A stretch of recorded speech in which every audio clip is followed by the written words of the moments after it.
Hola amigos de Catacumbas TV, hoy nuevamente salimos con nuestro programa @puntodequiebre.com, programa que está dedicado exclusivamente a hacer que los peruanos conozcamos el Perú. Desgraciadamente ni siquiera nuestras propias autoridades lo conocen y en la lucha en la que estamos abocados permanentemente, no se olviden que este es el canal, este es el programa donde la resistencia y la lucha por defender convicciones comenzó. Así como en las catacumbas de Roma los cristianos luchaban por defender sus convicciones, nosotros estamos acá en este humilde programa buscando que defender las convicciones democráticas, liberales y promover todo aquello que sea prosperidad y progreso para el Perú. El día de hoy tenemos a un emblemático historiador, un joven historiador, una persona que está dando la hora tanto en las redes como en los claustros universitarios, como es Rafael Aita, Capitán Perú, como lo conocen en los medios intelectuales y periodísticos. Lo tenemos aquí en nuestro canal porque queremos que los peruanos tengan la oportunidad de poder conocer la auténtica, para mí, verdadera historia del Perú, aquella que ha sido rescatada de los archivos de las cédulas reales en España y de la verdadera y auténtica historia que no está infestada ni contaminada de resentimiento, amargura y confrontación, como desgraciadamente ha sido la historia del Perú que nos han contado en los colegios esta izquierda resentida, estos historiadores, sociólogos de izquierda que desgraciadamente han destruido la auténtica historia del Perú y que nos ha llevado a una confrontación permanente entre blancos y cobrizos, entre cristianos y gente de otra denominación religiosa, entre ricos y pobres, entre oprimidos y opresores, como Rafael lo describe tan interesantemente. Y vamos a conocer de su propia boca la auténtica historia del Perú. Rafael, muy buenos días, gracias por ¿Qué estar con tal? nosotros. Qué gusto de tenerte acá nuevamente porque ya hemos conversado en varias oportunidades, inclusive fuiste expositor en una de las charlas que dimos en el curso que se impartió desde las cámaras de OPEGU en el 2010, no, 2025, este año, en el mes de abril. Ya estoy medio perdido con el tema del tiempo. Eh, Cuéntanos, Rafael, ¿qué cosa fue lo que a ti te motivó entrar en este escabroso mundo que tú sabías seguramente iba a generarte una cantidad de resistencias tremenda de toda esa gente que yo he mencionado? Sí, fíjate, lo que has dicho es el origen también, porque esta indignación al ver que la historia que se enseñaba, que nos han enseñado, no coincidía con la historia que aparece en los libros, ¿no? Yo comienzo pues ingresando al mundo de la historia, porque recordemos que como carrera yo comencé en ingeniería, yo soy ingeniero de profesión, pero en paralelo tenía pues este gusto por escribir libros, novelas, cosa que hago hasta el día de hoy y que comencé muy joven. Y es aquí donde entro a escribir novela histórica, a escribir relatos históricos. Y para darle un sustento es que comienzo a profundizar en los libros, cuáles son las coyunturas, los escenarios, en donde podía describir mejor pues argumentos que colocaba en mis novelas. Es aquí donde encuentro que los libros tenían información y te daban una versión de la historia muy distinta a la que me han enseñado, a la que nos han enseñado, ¿no? Entonces, yo quería ser bien claro que cuando nosotros hablamos, pues, de enseñar la verdadera historia, esta no es una crítica a la academia de historia, es una crítica a la enseñanza. La verdadera historia es la que está en los libros, es la que escribió Rondorowski, Del Busto, Valdemar Espinosa, Donato Amado y toda una serie de intelectuales, de historiadores, que lamentablemente han sido dejados de lado en la currícula escolar para introducir políticamente, ojo, no de forma académica, no por una crítica de la Academia de Historia que propuso un cambio en la currícula escolar. El cambio de la enseñanza de la historia se dio en la década de los 70 con la reforma curricular de Juan Velasco Alvarado, en donde introdujo esta dialéctica, esta lucha de opuestos entre conquistadores y conquistados, opresores y oprimidos, que iba muy bien con todo su proyecto político de reivindicar al indígena. y que pues le sentaba muy bien dentro de la política que estaba realizando. Sin embargo, claro, yo no le echo la culpa de esto a Velasco, porque ya sabemos que Velasco se murió hace 50 años, y por lo tanto la culpa está en nosotros. ¿Qué hemos hecho desde ese entonces?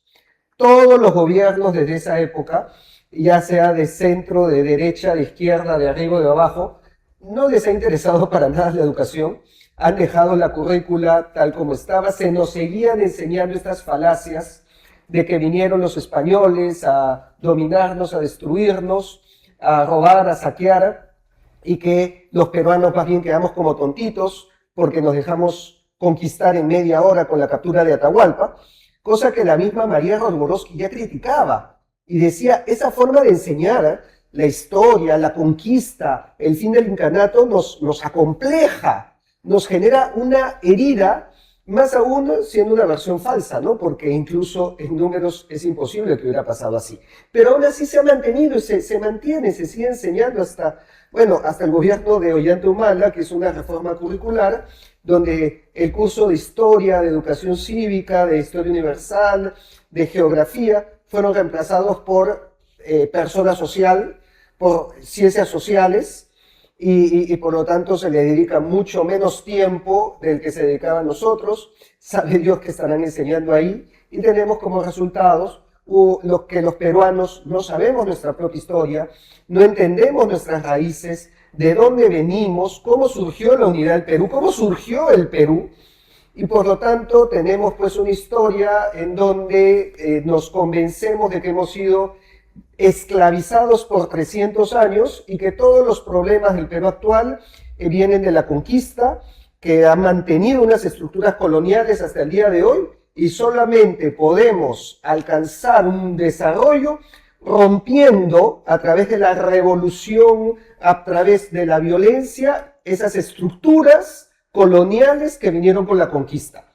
Cuando en realidad, a ver, el Perú, como lo conocemos hoy, y de las cosas que más orgullosos estamos el día de hoy, lo que somos, nuestra esencia y nuestra identidad, nace de ese mestizaje, nace de esa unión entre lo hispano y lo andino, la cual ha sido cambiada, ha sido sustituida por un discurso de enfrentamiento y de odio entre ambos, de tal manera que terminamos renegando contra nuestra misma esencia, lo cual es algo muy triste. Claro, pretender, por ejemplo, que el Perú vuelva a ser el imperio de los incas pues es una tontería, ¿no? Es como pretender, por ejemplo, que Egipto vuelva a ser el reino de los faraones, o que China vuelva a ser el reino de las dinastías, o que Rusia vuelva a ser el reino, digamos, de los zares, o los Estados Unidos, esa historia de los grupos aborígenes originarios. El mundo cambia. Mucho se habla de las incursiones de los europeos en América, en Asia, en África, pero nunca se menciona, por ejemplo, los destrozos que hicieron los mongoles, los otomanos o los persas cuando les tocó ser conquistadores, ¿no? Siempre está buscándose crear una imagen negativa, mala, sobre el invasor europeo, cuando lo que ha pasado en el mundo es digamos, un sincretismo, aunque el término sincretismo es única y exclusivamente religioso, pero un sincretismo social, un mestizaje que hoy en día es imposible revertir. A veces tengo yo discusiones con gente en las redes que siempre están echándole barro al imperio español, castellano, porque es el imperio castellano el que nos conquistó. España sobrevino mucho después, ¿no? Pero el Perú era un reino, ¿no? Era un reino que abarcaba desde Panamá hasta la Patagonia, y en donde personajes como Belgrano o Artigas, libertadores de Uruguay y Argentina, en sus partidas decía nacido en el reino del Perú. Eso es lo que tenemos que sentirnos orgullosos, el de haber sido un reino al igual que el de Castilla, porque ese es el trato que nos daban. ¿Y por qué no nos cuentas un poquito cómo era esa relación entre conquistados, entre comillas, y conquistadores? Sí, fíjate que el proceso de conquista fue mucho más complejo de lo que se nos enseña. No fue solamente con la captura de Atahualpa que cae el Tahuantinsuyo. De hecho, durante la captura de Atahualpa fue un hecho que lo vieron con muy buenos ojos, e incluso fue festejado en el Cusco. Porque, bueno, ahora que mencionabas, no se nos comenta pues la crudeza de las conquistas, persas o mongolas. Tampoco se nos cuenta lo cruenta que era la conquista inca, ¿no? Los incas no es que conquistaban tampoco con flores, con rosas, y cuando entraban en guerra civil era algo también, un derramamiento de sangre. Y Atahualpa fue especialmente cruel, sus generales fueron muy crueles con Cusco. Y por lo tanto en Cusco pues les pareció muy bien la captura de Atahualpa y por eso automáticamente se aliaron con los españoles. Y en este proceso, que no estuvo libre también de fricciones, de rebeliones, como la de Manco Inca, negociaciones, es que se termina llegando a un acuerdo, a una alianza con las Panacas, para que el Perú se integre en un formato de dos repúblicas, ¿no? Lo que se llamaba la República de Españoles, que obedecía a las leyes de Castilla, y la República de Indios, que obedecía a las leyes de Indias, y donde gobernaban los curacas. O sea, poco se sabe que acá los curacas tenían un poder real en el Perú. Ellos eran el nexo entre los virreyes, la audiencia de Lima, y las comunidades andinas, pues donde el virrey no iba a llegar a 3.000 metros sobre el nivel del mar a pedir tributo. Los curacas eran los que seguían ejerciendo de repente el mismo papel que tenían con los incas, porque los curacas también le pagaban un tributo al inca, y para el curaca de los huancas, de los chachapoyas o de los huaylas, era lo mismo pagarle tributo al inca o al rey de España, mientras que ellos siguieran mandando, ¿no? Entonces, este pacto, esta alianza, que según Ramón Mujica Pinilla, las alianzas primaron por encima de la fuerza en el proceso de la conquista del Perú, es la que le dio al Perú una categoría de reino. Y eso se demuestra pues cuando tú vas al Salón de Reinos de Madrid, que se encuentra en el Parque del Retiro, y encuentras pues los escudos de todos los reinos del Imperio Hispano. Está pues el reino de Castilla y León, el reino de Aragón, el reino de Granada, el reino de Navarra, el reino de Sicilia, de Nápoles, que también pertenecían por aquella época, está el del reino de Austria, el reino de Portugal, y junto a ellos, en igualdad de condiciones y categoría, el reino de México y el reino del Perú, como un reino anexo dentro de los demás reinos que formaban este imperio, este paraguas que agrupaba a todos los demás reinos. Yo con mucho detenimiento he seguido tus presentaciones y también te digo con toda honestidad, yo esto lo he venido ya a descubrir, todas estas cosas las he venido a descubrir de viejo. A mí, en mi mente, en mi conciencia colectiva, permaneció siempre la idea que nos fue inoculada desde la época del colegio, ¿no? Acuérdate que yo empecé el colegio en el año 66, fue mi primera oportunidad que tuve en un aula de clases. Recuerdo que el terremoto del 66 me agarró en un colegio de Quincha, en donde al evacuar el colegio las paredes se movían como si fueran de plástico, ¿no? Y en esa época se produce pues la revolución de Velasco, ¿no? Esa revolución, como le llamo yo, porque en realidad se nos robó el pasado, se nos robó las esperanzas, se nos robó ese Perú que se venía proyectando tan extraordinariamente para meternos en una noche oscura que generó pues mucho atraso y 50 años de retroceso en lo que era la perspectiva de desarrollo del Perú. Y cuéntanos un poquito cómo es que se ha invisibilizado autores como Porras Barnechea, como otros tantos, Víctor Andrés García Belaúnde, otros tantos que no han sido puestos en su verdadera dimensión y se ha potenciado a estos antropólogos, historiadores indigenistas que no han hecho más que inocular amargura, resentimiento y confrontación entre los grupos sociales y étnicos de nuestro país, que es tan diverso, ¿no? Sí, eso es lo más triste. Y es que durante el siglo XX existe toda una serie de autores intelectuales peruanistas que se hacen las mismas preguntas que nos hacemos nosotros el día de hoy y que incluso el día de hoy generan tanto debate, tanta controversia, porque no encuentran respuesta, ¿no? ¿Qué es el Perú? ¿Cómo podemos definir el Perú dentro de toda su complejidad, de toda su heterogeneidad, tan diversos, tan distintos que somos entre nosotros? ¿En qué momento comienza el Perú? Podemos hablar del Perú antes de la independencia, podemos llamarle a los incas peruanos, cuando de repente, si nosotros retrocedemos en una máquina del tiempo, le preguntas a Pachacútec si se siente peruano, te va a decir, pues, Manancanchu, ¿no? ¿Qué estás hablando? ¿Qué significa eso, no? Pero si de alguna manera consideramos a los incas dentro de la historia, dentro de nuestras raíces, ¿Cómo explicamos eso? ¿Cómo entendemos? ¿Podemos darnos un salto de 300 años e ignorar todo el virreinato del Perú como se hace en la educación? Todas estas preguntas que son tema de debate el día de hoy fueron respondidas de manera excelente por una serie de intelectuales que parten pues desde Raúl Porras Barrenechea, José Antonio del Busto, que escribe los 3 ensayos peruanistas, que debería ser lectura obligatoria para todo peruano, Víctor Andrés Belaúnde, con el libro también de Peruanidad, que resume de manera excelente lo que es la peruanidad, José de la Puente Candamo. Todos estos autores reflexionaron y llegaron a la conclusión que el Perú es patria, nación y Estado. La patria peruana es milenaria, dicen ellos, ¿no? La patria peruana se define como el lugar donde se encuentran enterrados nuestros padres. Patria viene de patria. Entonces, donde están nuestros genes, donde están pues nuestros antepasados, es nuestra patria.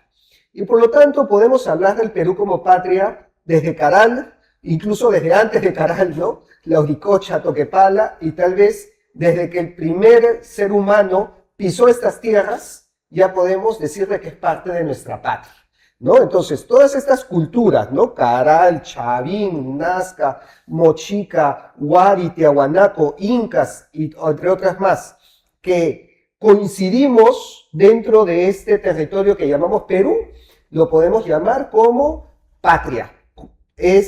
Coincidimos en patria. Pero, como ya había dicho, ellos no se identificaban como peruanos, ellos ni siquiera sabían lo que era el Perú. La primera vez que se escribe la palabra Perú es en 1526, más o menos, por Pascual de Andaboya, que nos dice que donde ya recién podemos hablar del Perú como nación desde 1532, desde la conquista, desde el mestizaje. Y eso es porque la nación se define como aquello con lo que te identificas. Desde que nos comenzamos a identificar como peruanos, y ahí podemos hablar de una nación peruana. Y aquí es que muchos me preguntan, oye, pero ¿acaso durante el virreinato, durante la colonia, como dicen, un término mal usado, ¿no? Pero ¿acaso nos definíamos como peruanos? ¿Acaso no era pues España eso? ¿No nos definíamos más bien como españoles? Y eso lo responde el Inca Garcilaso de la Vega, ¿no? Por eso el Inca Garcilaso es el primero que te da una definición del Perú en sus comentarios reales del Inca, que le dedica esta obra a todos los indios, mestizos y criollos de este riquísimo imperio del Perú. Su compatriota y paisano, el Inca Garcilaso. Entonces ya él ahí está definiendo lo que es el Perú, una excelente definición, muy bonita, además muy poética, el conjunto de indios, mestizos y criollos de estas provincias del riquísimo imperio del Perú. Y además de esta definición, le dice mis paisanos, o sea, ya los identifica como peruanos. Y es por eso que podemos hablar del Perú como nación desde este momento, durante estos 300 años, y por eso es que estos autores dicen que tenemos 500 años del Perú como nación. ¿Y qué fue lo que sucedió en 1821? Nace el Estado republicano. Por eso hablamos de una república bicentenaria. El Perú nace en 1821, pero como república, pero no podemos ceñir al Perú solo al periodo republicano, porque sería cercenarlo de toda esta riquísima historia que nos dieron todas nuestras raíces y donde comenzó lo que somos, como ya dije, comenzó en la unión de culturas, de todo lo que estamos más orgullosos y pregonamos como peruanos, nuestra gastronomía, nuestra comida, nuestros bailes, nuestras danzas, nuestra música, nuestro arte, nuestra arquitectura, nuestro patrimonio, nuestros monumentos, principalmente vienen a partir de 1532. Todos son una unión, el pisco, el ceviche, la marinera, el mismo huayno, que por si acaso no lo bailaban, los incas no bailaban huayno. Todo esto viene de la unión de culturas, todo esto es la esencia de la peruanidad, esto tiene 500 años, no tiene 200 años. No podemos hablar de toda esta gastronomía, estas danzas, esta cultura en el periodo republicano. Y por lo tanto, eso significa que el Perú no comienza de repente como otros países que empiezan con un acta de independencia, comienzan como un pacto político. El Perú pues es mucho más grande que eso. Ahí es donde viene nuestra diversidad y viene nuestra heterogeneidad, y es donde viene la clave para comenzar a entendernos mejor. Darnos cuenta de que no fue pues solamente reducirlo a un proceso violento y esclavizante, sino un proceso enriquecedor, un proceso integrador y un proceso generador, porque nos dio pues nuestros genes, nos dio nuestra identidad, y que se definen dentro de estas tres categorías: patria milenaria, nación quinto centenaria y república bicentenaria. Rafael, vamos a ir a un pequeño corte comercial. Yo quisiera que vayas preparando tu exposición respecto a esto tan maravilloso como fue la unión de las casas reales de España con las casas reales del Cusco, y cómo es tan mentiroso aquello que se dice respecto a que fue traumático el periodo, digamos, de fusión, ¿no?, de mestizaje que se generó entre nuestros dos países. Vamos a un corte y volvemos en breves segundos. ¿Buscas un auditorio con ubicación estratégica y todo listo para impactar? Acompáñanos. Estamos ubicados en Jirón Lampa 1288, cercado de Lima, frente al Hotel Sheraton. Nuestro espacio profesional y versátil se adapta para conferencias y seminarios, certificaciones, talleres y capacitaciones, teatro, música, karate y más.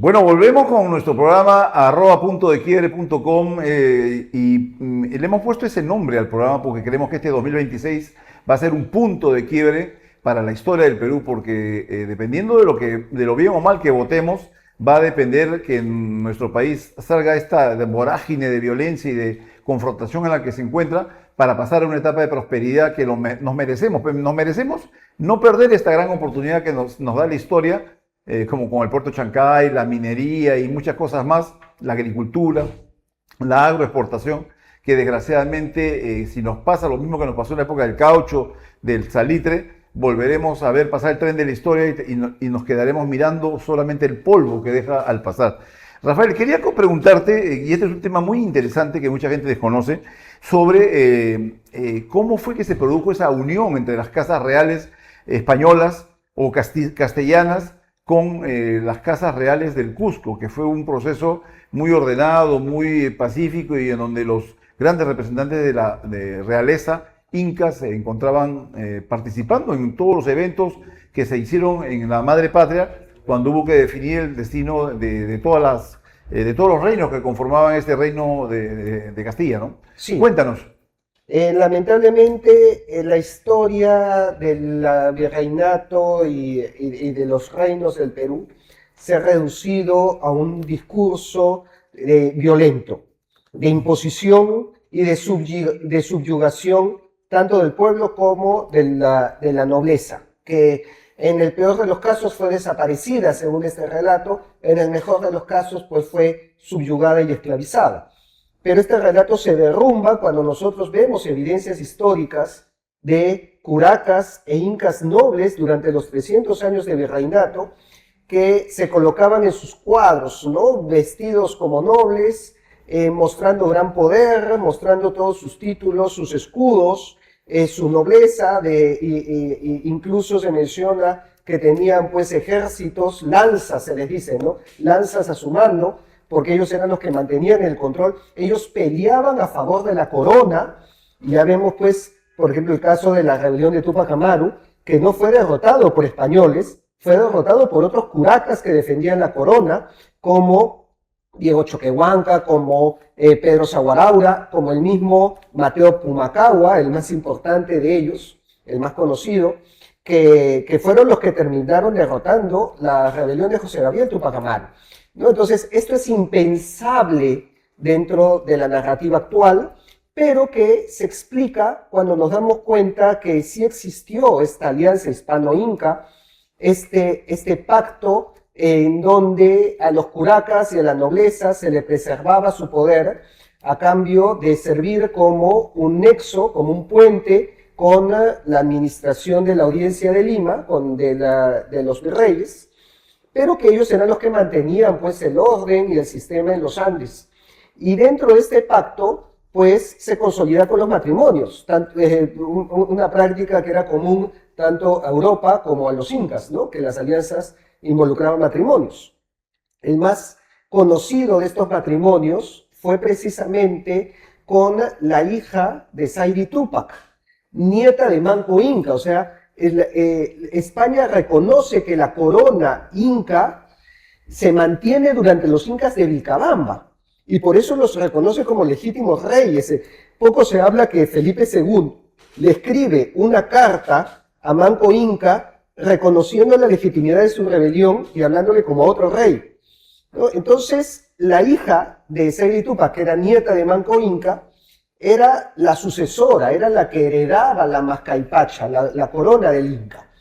Y ella es casada con un capitán español, Martín García de Loyola, que era el sobrino nieto de San Ignacio de Loyola, ¿no? Por eso su hija Ana Lorenza de Loyola Inca, que al mismo tiempo se casa con un nieto de San Francisco de Borja, de la casa de Borja, que eran los duques de Gandía en España, eran otra familia de nobles importantes, viaja a España y reclama un título nobiliario en compensación de todo lo que se le había hecho a los incas de Vilcabamba, que ella decía, oye, mira, acá el rey ha dicho que esta rebelión fue justa, que cometieron abusos contra ellos, entonces a mí me tienen que dar una compensación.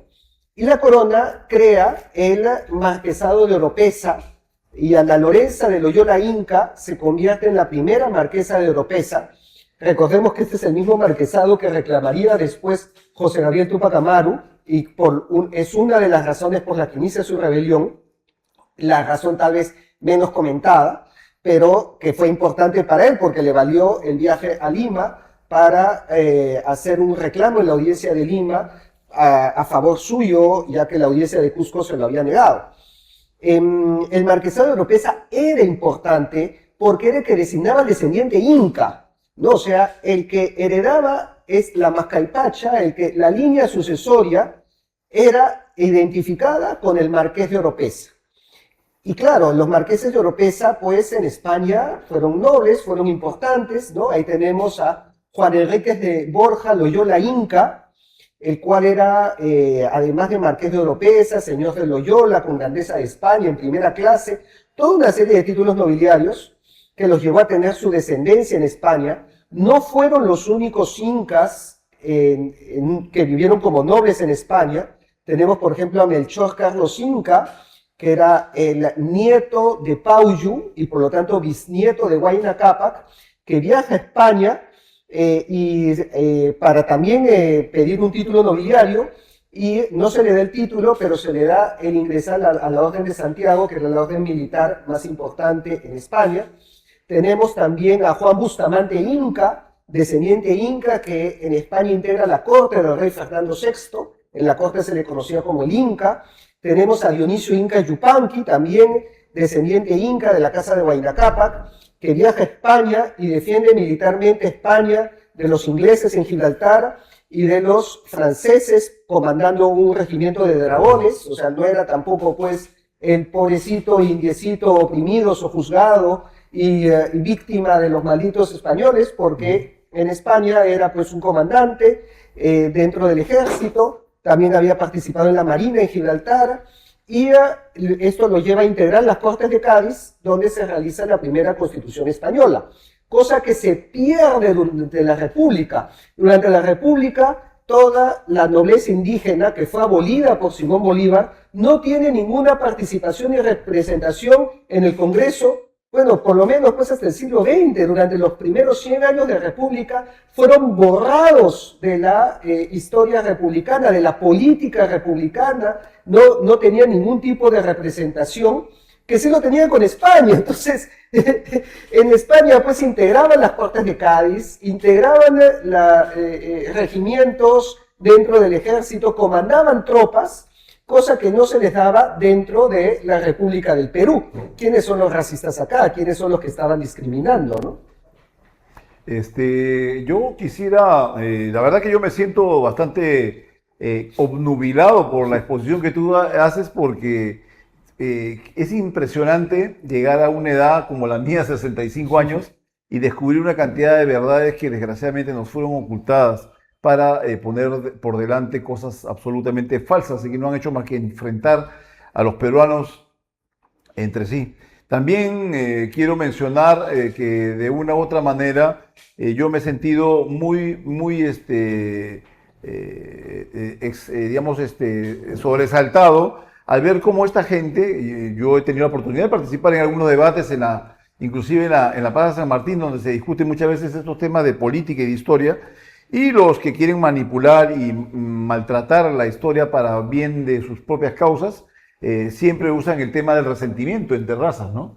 Entonces, cuando ellos me reclaman, no, que por la culpa de los españoles, nosotros, los aborígenes, yo les pregunto, pero oye, ¿qué aborígenes? Y para empezar, tú tienes apellido hispano, para empezar, tú te vistes como un europeo, para empezar, utilizas, seguramente rindes culto al Dios de Jacob y no al Sol o al Inca. Entonces, ¿de qué estamos hablando, no? Ustedes son parte de este proceso y den gracias más bien que vinieron los españoles al Perú y no los ingleses, como desgraciadamente pasó en Norteamérica, y en donde ese proceso no fue de integración, sino fue de erradicación, un auténtico genocidio, para utilizar términos que ustedes usan con mucha frecuencia el día de hoy. Yo sé que tú eres una persona experta en temas de historia y finalmente, después de que me respondas esto el beneficio que tuvimos de que llegaran los españoles y no los ingleses, de repente podemos conversar un poquito sobre el tema de lo que pasó, de lo que pasa en Medio Oriente entre Israel y Palestina, ¿no?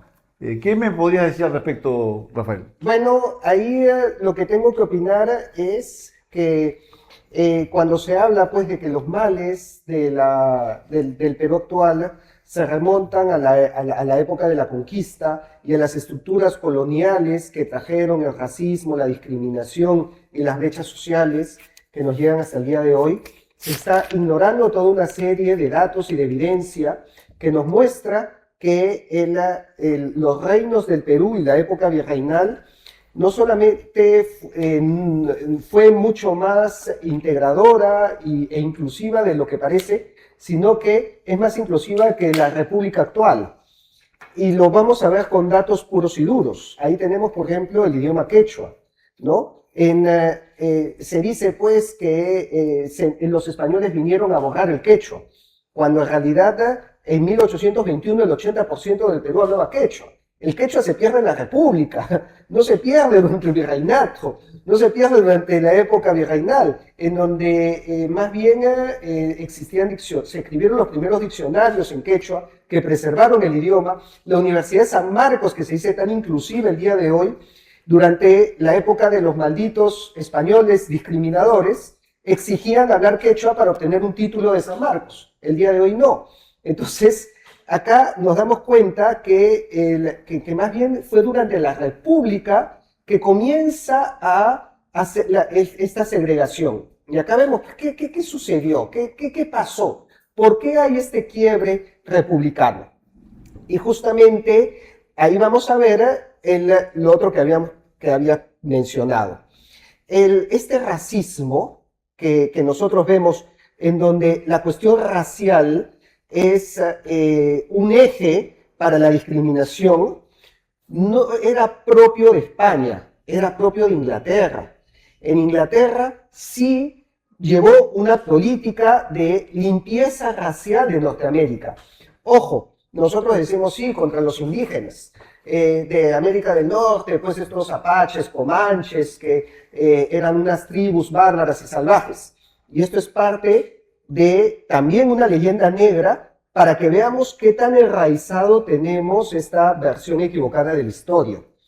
Cuando se hace la expansión de las 13 colonias hacia el oeste, y que se nos muestra en las películas de los western, ¿no? Con los cowboys, pues, que se peleaban con los indios, que tenían una pluma en la cabeza, y que salían, pues, a pelear gritando, ¡oh! Esos no eran tribus que hablaban un idioma raro. Eso era Nueva España. Había sido parte de todo el reino de Nueva España, lo que es hoy México. Ahí lo vemos en los nombres, ¿no? Los Ángeles, California, El Paso, Arizona, eran zonas, pues, españolas, hispanas, eran católicos bautizados y hablaban español, o sea, no iban a arrasar indios salvajes que vivían en una tribu, iban a arrasar indígenas cristianizados y que hablaban español como los que había en el Perú, como nosotros. O sea, en realidad lo que vemos en el western, lo que vemos en las películas de vaqueros, es cómo los estadounidenses y los ingleses nos ven a nosotros. Porque ahí pongo siempre el ejemplo del indio Jerónimo. Hemos encontrado la partida de bautizo de Jerónimo, porque había sido bautizado católico y hablaba español. O sea, aquí te das cuenta que los salvajes no era la tribu de Norteamérica. Nosotros éramos, a ojos de los anglosajones, éramos los salvajes. Entonces, cuando todo ese pensamiento llega en el siglo XIX al Perú, un pensamiento ilustrado, un pensamiento en donde veía, pues, lo racionalista como lo sofisticado, y más bien lo conservador y lo religioso, lo veía como atrasado, como salvaje. Entonces, es que nos afrancesamos. Lima se afrancesa, míralo en su arquitectura. La arquitectura del siglo XIX, del siglo XX, la arquitectura del centro de Lima, no es arquitectura española, es arquitectura francesa. El Perú se vuelve ilustrado, Lima se vuelve ilustrada, y comienza a mirar más hacia Londres y hacia París, que hacia Cusco, hacia Cajamarca y hacia Arequipa. Y por lo tanto, ahí nos damos cuenta que se veía lo tradicional, lo español, lo católico, lo hispano como lo atrasado que había que borrar, que nos impedía progresar, para traer pues lo afrancesado, lo sofisticado, lo ilustrado y lo racional. Y comienzan a ingresar estas brechas de discriminación basadas además en el elemento raza, que cobra un distinto significado con el darwinismo. El darwinismo ya te decía pues que había razas más evolucionadas que otras. Entonces se comienza a hacer una diferencia en base al tema racial. Esto es propio del siglo XIX. Anterior a esto, en Perú existía un tema de división por clases. El Perú virreinal era muy clasista, eso sí es verdad, pero no racista, porque dentro de la clase más alta, que era la nobleza, habían incas nobles, a los descendientes de los incas se les consideraba pues como nobles, igual que la nobleza de España, y tenían más derechos y más privilegios que un español o que un criollo plebeyo, que no era noble. Entonces existía una fuerte estructura de clases, pero no racial, cosa que cambia con la República, y es por eso también que te explica el por qué durante la independencia el sur del Perú, estos curacas, estos descendientes incas y los andinos en general, los surperuanos, pelearon a favor de la corona, porque se dieron cuenta que a ellos les convenía más este sistema monárquico, este sistema de nobles, y que más bien con la República se les abolió todos los títulos y se les excluyó totalmente de la construcción del Perú, y el Perú republicano terminó siendo más bien una república criolla. Es por eso probablemente que la carta a los españoles americanos dirigida por Juan Pablo Vizcardo y Guzmán fue casualmente eso, la carta a los españoles americanos, porque eran los que querían digamos, separarse de España, y más bien las estructuras sociales, políticas que se mantenían en la época, digamos, colonial, buscaban que defender a la corona. Yo, Rafael, te quiero agradecer muchísimo. Quería hablar contigo sobre el tema de lo que está pasando en Medio Oriente. Creo que es un tema bastante más amplio. Es un tema bastante más amplio. Creo que lo trataremos en una siguiente entrevista. Te puedo decir un resumen de mi propuesta. Los tres estados. Okay. Aquí tiene que ser el reino de Jerusalén como reino católico. Es que nosotros lo vemos en todos lados, en la conquista del Perú, en la conquista de Norteamérica. Estos conflictos surgen cuando se busca excluir lo católico, cuando se busca sacar a Dios de la ecuación, es donde vienen todos los líos, pleitos y conflictos. Por eso, para mí, reino de católico de Jerusalén es la respuesta. Increíblemente, la discusión se ha limitado a una dicotomía. Musulmanes y judíos, ¿no? Así es. Ahora, yo tengo una idea muy clara también de lo poco que he podido explorar la historia, y es que finalmente la raíz es el judaísmo. Luego aparece el cristianismo, inclusive no aparece ni con Jesús ni con Pedro, aparece posterior a ello, y finalmente en el año 600, el más violento de todos los procesos de ruptura, como es el de Muhammad, ¿no? Mahoma, como lo conocemos, que hace 83 guerras en 10 años para destruir lo que había antes y crear esta, desgraciadamente, hoy convertida en estos momentos en una doctrina de muerte y de sumisión de todos los demás, ¿no? La doctrina de muerte siempre nos va a llevar a la dicotomía, buenos contra malos, ¿no? Una dualidad, una dialéctica. El cristianismo, el catolicismo, el logos integra, une. Cuando nos alejamos de eso es donde buscamos más bien dicotomías, buscamos enemigos y surge el ciclo de violencia. Por eso, para mí, la respuesta es clarísima. El catolicismo tiene la solución. Bueno, yo te agradezco mucho tu presencia, Rafael. La verdad que siempre es un placer estar contigo. Quiero comprometerte a este proceso que estamos iniciando de dar estos cursos de formación que incluyen temas como el que tú tocas brillantemente. Y esperamos que nuestros amigos de @puntodequiere.com, de Catacumbas TV y todo aquel que quiera conocer la verdad, aunque dicen que cada uno tiene su propia verdad, pero yo creo que el conocer la historia a través de los testimonios escritos de sus protagonistas es la mejor manera de poder llegar a esa verdad. Muchísimas gracias, amigos de Catacumbas TV, muchísimas gracias, amigos de @puntodequiere.com, y volveremos el día miércoles con más de la historia del Perú y algo más, siempre algo más. Bueno, amigos de Catacumbas TV, de @puntodequiere.com, también queremos publicitar estos dos hermosos muy didácticos libros que ha escrito don Agustín Sixia. Son 2 tomos que vienen en un solo paquete y que de alguna u otra manera transcriben todas las ideas y todo el cúmulo de conocimientos que él, a través de toda su vida, 90 años, ha podido recopilar. Lo recomendamos. Mi Perú, Revolución por la Paz. Estos son los 2 libros que ha elaborado don Agustín Sixia y que queremos que es importante que ustedes, todos los peruanos, puedan leer y llevar como libro de cabecera. Muchas gracias y ya nos vemos.